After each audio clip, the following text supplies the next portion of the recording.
This video was made to expose the fraud, Ian McCormack. Ian has been telling his near-death experience around the world for over 20 years. I'll expose the lies and contradictions I have found. But first, a quick rundown of his story. Ian McCormack loved the ocean.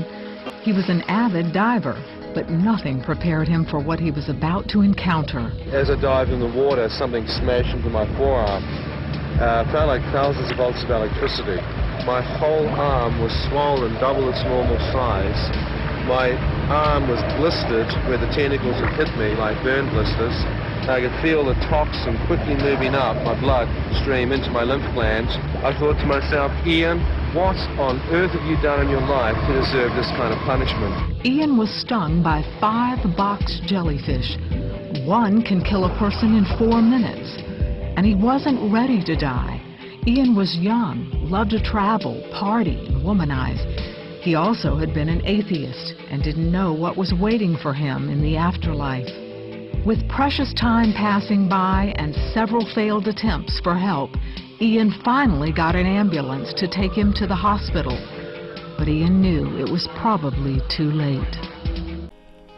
Ian then finds himself in hell, and after a quick dialogue with other damned people, Jesus sends his tractor beam down through the dark depths of hell and sucks Ian and only Ian out of hell because Ian is just so gosh darn special. There Ian and Jesus have a lengthy conversation where curiously Jesus tells him nothing of importance like how to cure cancer. He just spends his precious time making Ian feel even more special. Eventually Jesus convinces Ian to go back and spread this experience to the masses and to let people know just how special Ian is. Ian returns to Earth to find himself drastically changed. Gone are the days of being such an immoral, drug-abusing, womanizing atheist to now giving his life to Christ to become a still immoral, greedy, fraudulent, lying Christian. And I have no proof that he ever stopped womanizing nor abusing drugs, but let's get back to the jellyfish. The box jellyfish he claims to have been stung by is the most lethal jellyfish in the world. The sea wasp, or Chironex fleckeri, can kill a child within seconds and an adult within minutes. The victim is sent into cardiac arrest, and often they drown before they can reach the surface. Victims of severe stings must get antivenom administered quickly. Within minutes of a sting, white welts appear, followed by red whip-like lines which may later blister. Subsequent skin death may lead to permanent scarring. Ian has no scars or pictures of his injuries. Ian says he came back to life completely healed. Jesus really should have left some of those scars, as they would have been very good evidence. Ian claims he was stung by 5 on the same arm by this extremely lethal animal. Quite a miracle, I would say, only this specific species of box jellyfish is not found near the island of Mauritius where Ian was diving. Mauritius is a tiny island located in the Indian Ocean near Madagascar. Sea wasps are exclusively found off the northern tropical waters of Australia, through the Indo-Pacific and as far north as Vietnam. Ian's entire story rests on this claim. You can't have a near-death experience if you didn't even die. And if Ian was stung by something, it definitely wasn't the Australian sea wasp, as evident by the fact that in earlier testimonies he says that after the first sting from this deadly creature, he continued to search for more lobster. Does that sound like he was stung by one of these? Also, he claims the locals of Mauritius told him one sting will kill you, and he says the hospital gave him antivenom. These claims also rest on those jellyfish being near Mauritius, which we know they weren't. The only miracle in this story is coming across thousands of Australian box jellyfish off the coast of South Africa. Somebody somewhere must have told him this fact over the years, and yet he continues to claim he was stung by that type of jellyfish. I can't imagine that nobody has pointed this fact out to him, and I can only conclude that he knows he's lying and continues to tell the same lie over and over. He occasionally finds himself on Christian TV shows, who of course don't take 2 seconds to verify his story, the great journalists that they are, or even ask a simple skeptical question. His videos are all over the internet, and I painstakingly listen through his rather boring story to see if one testimony matches up with another. The contradictions were so numerous, I'll have to narrow it down to a few examples. The first and most striking contradiction is his account when he comes back to life. Listen to where he says he is, according to the earliest testimony in 1988. And I found the Lord just speak. He said, Ian, tilt your head. Now feel the liquid drain from your eyes. Now open your eye and see. And I had one eye open. And the doctors were about to wheel me off to the morgue. When I came back into my body, I was on a slab. You know what I mean? So at the time, You were in the morgue when you came back? Yeah. That's when my body had been moved from the A&E down onto the morgue. The doctors are about to wheel me off to the morgue. I don't know about you, but I think I'd remember if I woke up in my bed, in the same room, or on a slab in a morgue. In later accounts, he says the doctor was poking his foot like a piece of meat. This account is somehow missing from his 1988 testimony. The second contradiction is whether or not he is stung for the first time after grabbing a jellyfish or before grabbing a jellyfish. Also, is he stung as soon as he gets in the water or a while after? I'll let Ian screw up his own story. And we dived in. I went up the reef, and my two friends actually went down the reef this particular night. Normally we stick together, but we got separated. I went up the reef, and I just was going and looking for a crayfish, and I saw something in the water. But as I slipped into the water, my two friends had already gone in. As I slipped in, something smashed into my arm and stung me. Oh, I wondered what on earth it was. It felt like an electrical shock. Now, the other two divers had swum off to my left, going up onto the reef, and I'd just been hit by something. I couldn't see what it was. It was excruciating pain. And I saw something in the water that looked like a squid. And I went up, and I actually went out and grabbed it. I had my gloves on, and it squeezed through my fingers like a jellyfish. And I looked at it, just kind of float away. Now, that's a weird-looking jellyfish. Very, very weird. Like a squid's head, but then box-shaped. And the tentacles, very unusual, finger-like tentacles. It was an unusual-looking jellyfish, fairly transparent. And in my mind, I went, I've never seen that type of jellyfish before. But anyhow, I just ignored it and kept going. And as I was diving along, something stung me. I wasn't looking, and something stung my arm.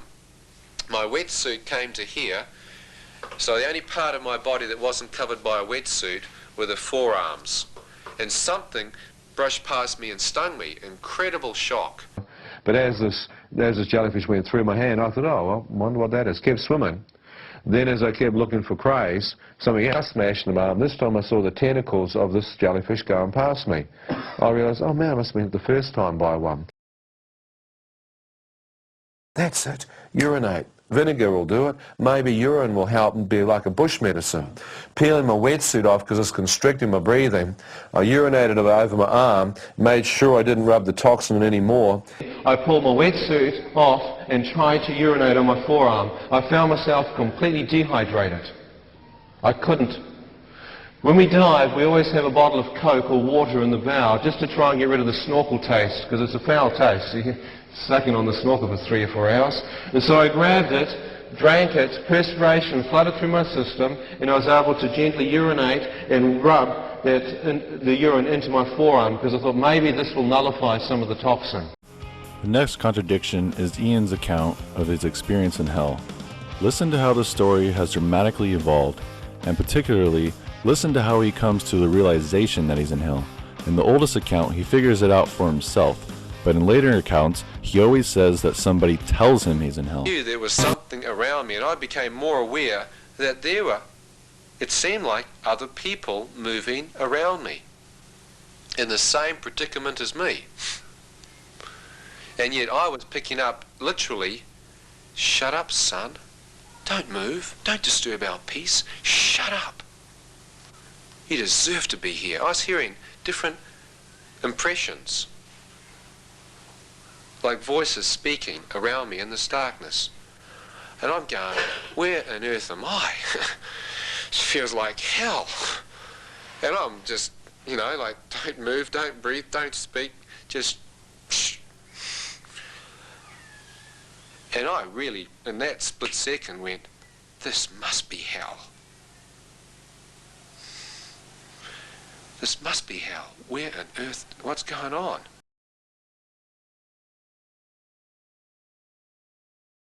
What is this place? I feel like invisible eyes looking at me. I feel movement coming closer towards me. I begin to move back. I then hear a man to my right scream at me. He said, shut up! I said, shut up! I said nothing! And raised my hand to prevent him from hurting. Another man to my left said, you deserve to be here! I said, deserve to be where? As I stood my ground. Another man in front of me said, you're in hell! Now shut up! I said, I don't believe in hell. How could this be hell? It's supposed to be a party place. Everything you can't do on earth, you can do down here and get away with. I mean, it'd be very difficult to grab a beer.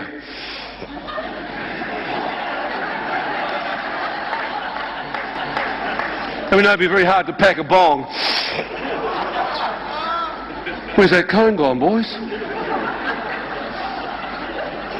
Be like sucking on bong water, wouldn't it?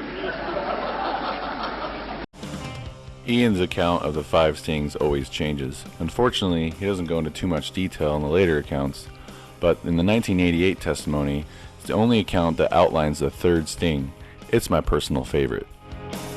And so I was pretty worried. I'd now had 2 separate stings from these jellyfish. And I swam to the surface, lifted my head to try and look for the boat, and it was, I could kind of make it out a bit down the reef, and it was a bit of cloud from the storm. And so I lifted my head and swam across the surface. I put my arm behind my back to try and get it from out of the water so I wouldn't be stung anymore. And as I was swimming along like that, I felt something go over my back again and sting me again. And I went, oh no. And sure enough, the tentacles falling off. I'd been stung by a 3rd one. And by this time, I grabbed both hands like this. And I put my head back into the water, and I mean, I wonder where I am, just to keep an eye on the reef. And I lifted my flashlight back down to where the reef should be, and to my horror, my flashlight beam just went straight down, and beneath me, 20 feet beneath me, were hundreds, most likely thousands, of these jellyfish. To conclude, Ian is a complete and utter fake, and virtually nothing in his story can be verified. We can't even verify if he was stung, admitted to a hospital, or if he was confirmed dead for 15 minutes. And forget about the afterlife stuff. Even if we wanted to, or if he wanted to, none of it could be verified. His entire story is based on circumstantial evidence, which is the worst kind of evidence, so it's safe to say we can completely discard his entire story and realize just how laughable it really is. So Holy Spirit, we invite you. We invite you to take control of this meeting. We ask that you would minister to each person at their point of need. That, Father, your power and presence is here to heal, to deliver, to anoint.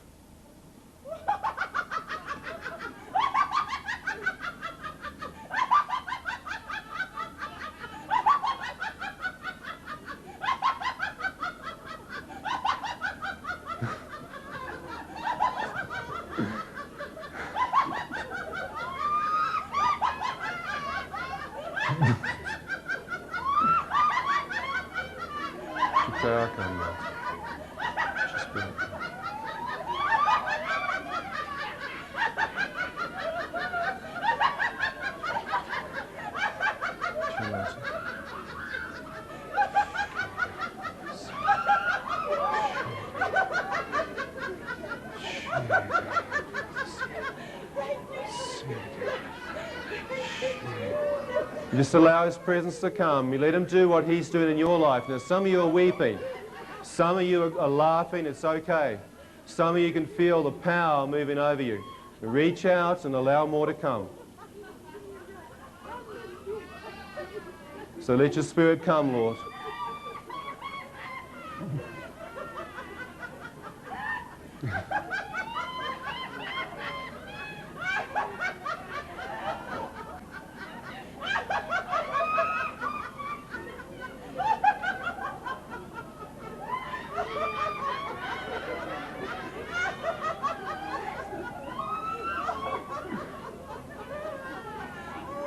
Now some of you are trembling and shaking.